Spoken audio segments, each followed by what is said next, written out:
What is up, people? In this video, we're going to talk about how you can target the inner head of the triceps, otherwise known as the long head of the triceps, versus the other two heads, known as the lateral and the medial heads. And I'm going to contextualize that really deeply. So if you're freaking out like, Ben, you can't target the triceps differently, just stay tuned. I'm going to provide some additional context here and give you my actual practical thoughts and application. Okay, so here's the shoulder blade in the upper arm. Very brief 2-second explanation of the triceps anatomy. If you don't understand it, it's going to be really simple. So imagine that the shoulder blade right here in the upper arm are facing in this direction. So now when I move this away and I have this drawing here, you have an orientation, right? This is the back side of the shoulder blade and someone is, it's a right side, we're facing that direction. So 3 heads of the triceps. One of them is the long head and it is the only one that attaches to the shoulder blade and it runs at this angle from inward to outward down at this tendon called the triceps tendon. And then there is the lateral head, which basically just runs along the side and it attaches directly to this bone. And then there's the medial head, which basically I'll just draw scribbles here because it's underneath of these two.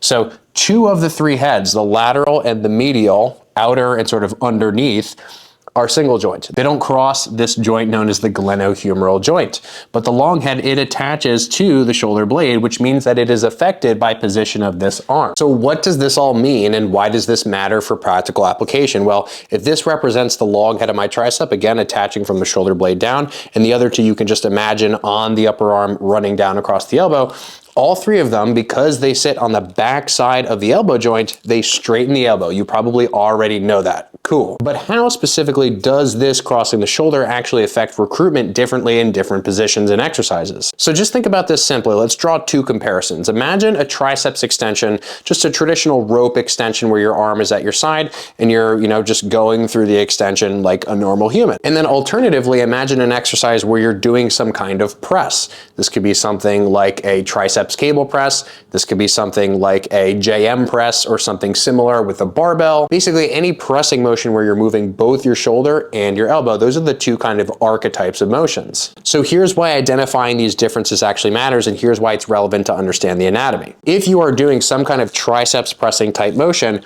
recall that this long head, because it attaches to the shoulder, creates contraction around the shoulder. So if you're in this position and you're going to press forward, do you need the triceps from the perspective of straightening the elbow? Yes, but look what the long head would do in theory if you could just press a button and say, okay, the long head of the triceps was going to contract and nothing else for whatever reason was going to.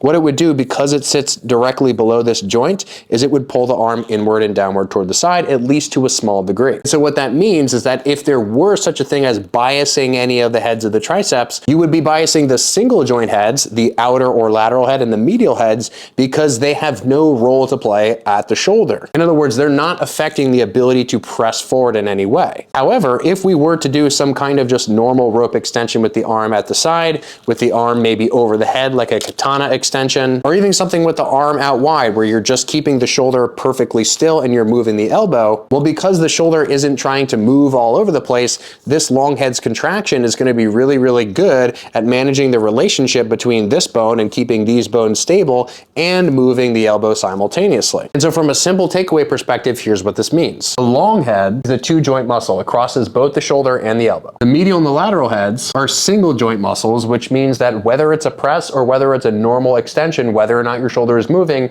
it doesn't matter. These 2 are always on board in every extension motion. However, the long head may create some restriction in our ability to move the shoulder if we're doing some kind of pressing motion. So if you wanted to just be as specific as theoretically possible to the long head, you would be doing extensions with no arm motion, arm at the side, arm out wide, or arm overhead like we discussed. If there were such a thing as biasing more of the single joint heads, it would be pressing specific motions because we would theoretically have some interference from the long head in any kind of pressing motion. Now here's the thing. Is it really the case that if you do a pressing type of motion to failure, you're squeezing on the last rep, but you literally can't even move out of the bottom of it? Is it even really possible that the long head is not contributing? Absolutely not. And anyone that peddles this kind of education, I don't really think is an educator. What we have to understand is that in reality, the long head's contraction at the shoulder is very minimal, especially in the context of pressing. And so even if you only did pressing types of motions, your long head would still grow and it would still get stimulus, as long as your sets are hard enough and you're training enough. If you're someone who's really deep into the weeds of understanding biomechanics and understanding how that can potentially influence the precision of your training, also just the differentiation in stress from day to day in your training program, this kind of thing is very helpful to actually understand because it allows you to be able to check every possible box. So if there's one principal takeaway from this, it's that if there is such thing as a bias, these are the biases that you see. But ultimately, what I would recommend is including both of these kinds of motions at some point in your training week. Do an extension with your arm not moving and do some kind of pressing type of motion. Each of these are different in slightly different ways, and that's maybe perhaps for another video we can talk about the sort of secondary muscle recruitment in either of these cases. But ultimately, these are just two variations that I recommend doing both of in the same way that I would recommend both doing pec flies for the chest and some kind of press. If you found this information interesting and helpful and you want to learn more about biomechanics and you're a beginner and you don't know where to start, check the link in the description. I have a 30-day beginner biomechanics course that's specifically designed to take you from not understanding anything about biomechanics to understanding a ton, in fact, way more than the average gym goer. It's really simple, it's fairly straightforward, and it doesn't have anything to do with boring textbooks, boring lectures, where you would otherwise feel like you're just wasting your time. So if you're tired of not understanding this stuff in the gym, click the link in the description. There's no better place to go on the internet.